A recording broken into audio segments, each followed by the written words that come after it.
Okay, so the next thing we need to do, I'll minimize that, I should say, is we need to subclip these reels. Now, subclipping may be a new concept to you. You're going to learn what it is this week. And you may not need to do this frequently anytime soon, but I assure you at some point subclipping will become useful to you, even if it's not in exactly the same way. It's just a useful skill to know how to break down big clips in Premiere. Okay, so here's the idea of subclipping. So right here I've got reel 1. And reel 1 is over almost 12 minutes long. And there are multiple takes in reel 1. They didn't, I can't remember the details exactly, whether they didn't stop rolling, they just let it roll, or if all of these clips were then imported together. I don't remember exactly how, but that's the way this clip ended up. So I've got multiple multiple takes in one big giant clip. Unfortunately, on this low budget film where they didn't have the crew, there's no slate. So it makes it more difficult to subclip. If it was your lucky day, they would at least would have slated and you could just scrub through and look for the slates, subclip, subclip, subclip. We don't have that luxury, but that's all right. You never know what type of material you're going to run into. But that's what subclipping is. Subclipping is taking a clip in Premiere and breaking it down into little mini clips that you can then use as if they're their own clip. It doesn't duplicate the media or add any space, size to the storage on your hard drive or anything like that. It's a totally internal thing, strictly for organizational purposes. And that's what we're going to do here. We're going to learn how to subclip so that you can go through all 5 of these reels and break them down into the individual takes of these shots, which will help you be a more efficient editor. Okay, so the first thing to know is when you're subclipping, you've got your assistant editor hat on, not your editor hat on. So you don't need to sweat like performance or judging this or that or trying to pick which take you're going to use. Save that for the next time you sit down and you're acting as the editor. Now, having said that, if you notice one take, like the boom is in shot the entire time, or another take, like they only get like 10 seconds into it, that you can notice and you could put into the log notes. Okay, so obvious stuff like that, like or boom in shot, no good, something like that. But this isn't the moment where you should be judging these performances and trying to decide, oh, that's the shot I'm going to lead with.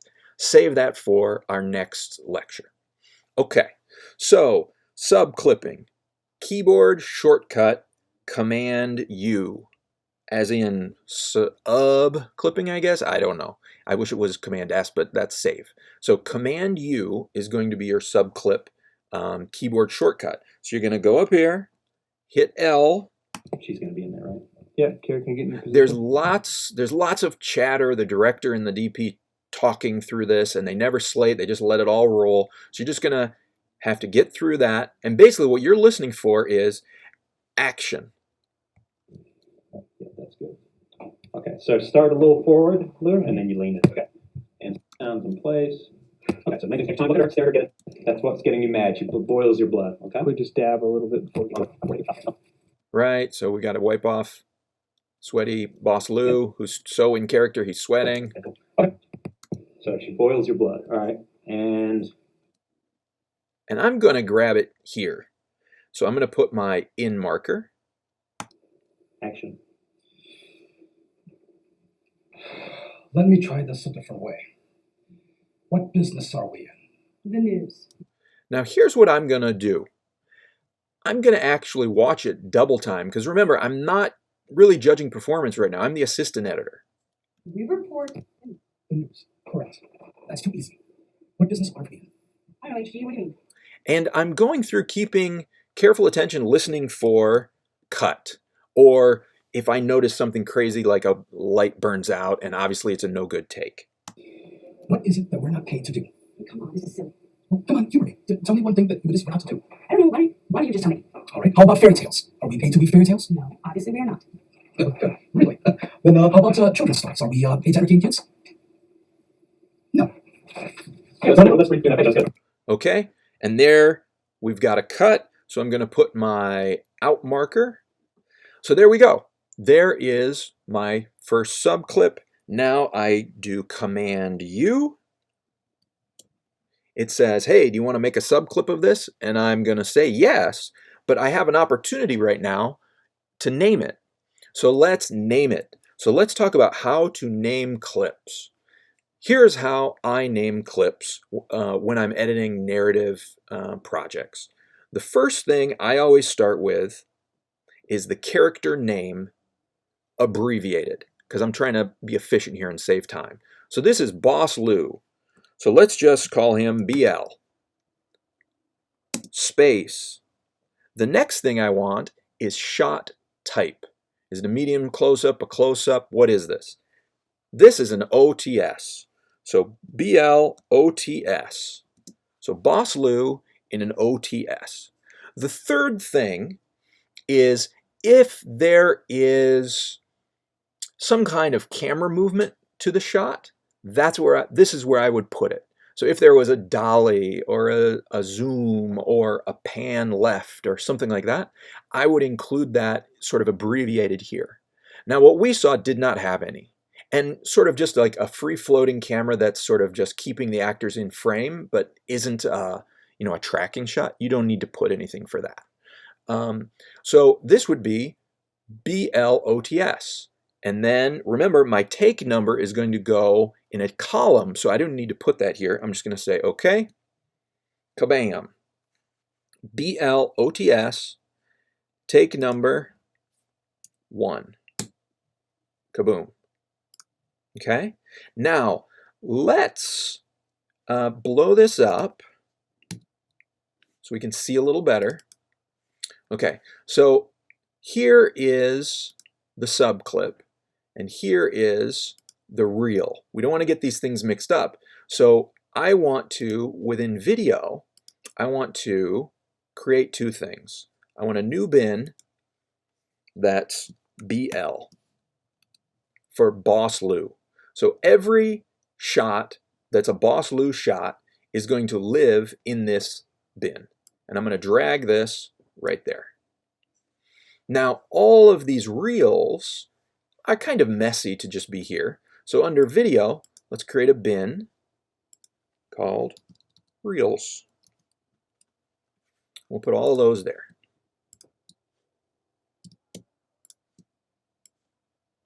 Kaboom.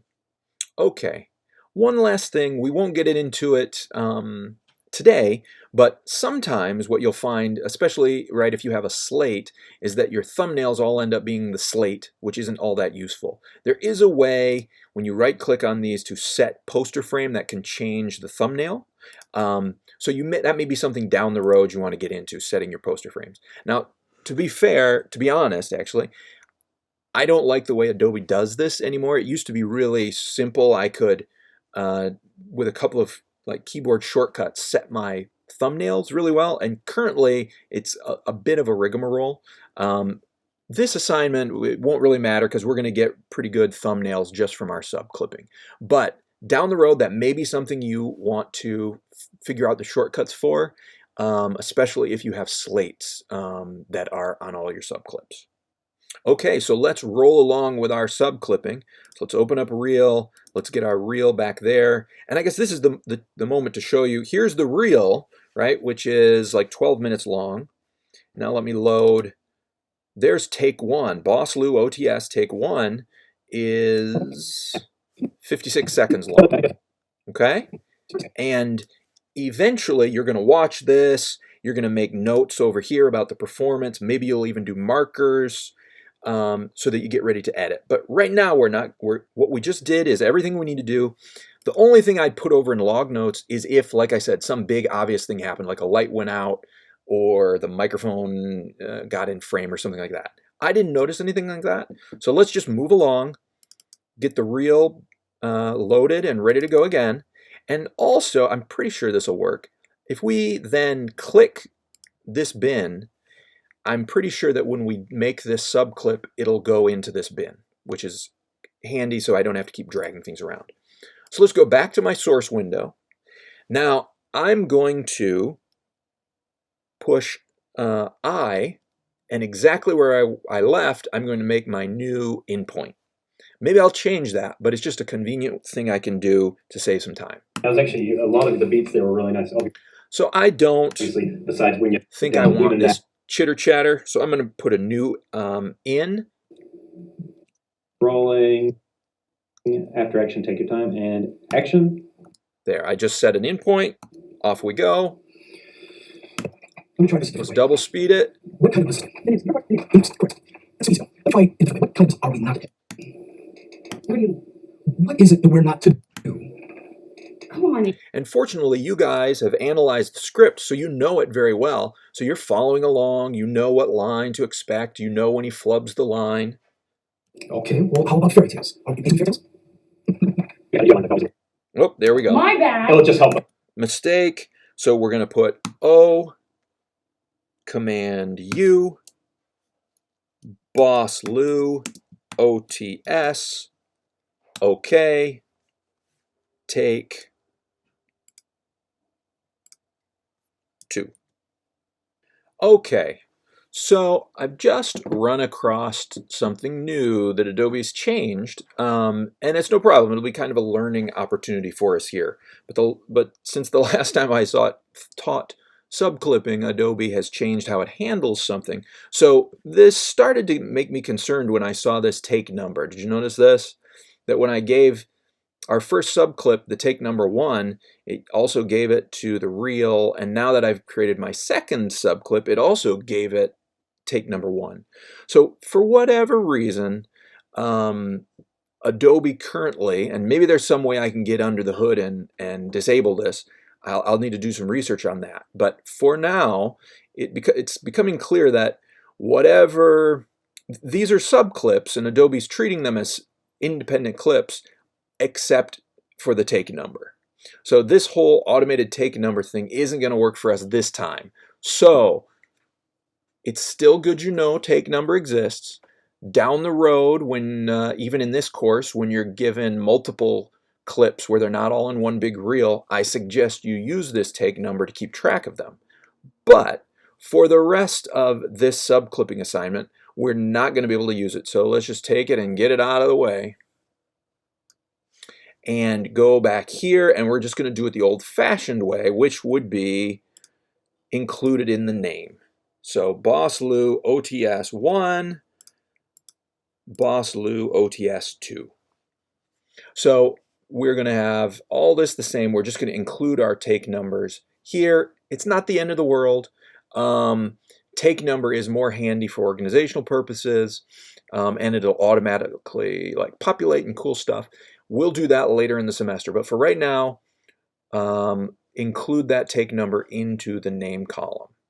All right, back to business again. We load our reel, but we make sure we click on the Boss Lou bin, so when the subclip's created, it goes there. I hit my I for in, and then I'm listening for action here.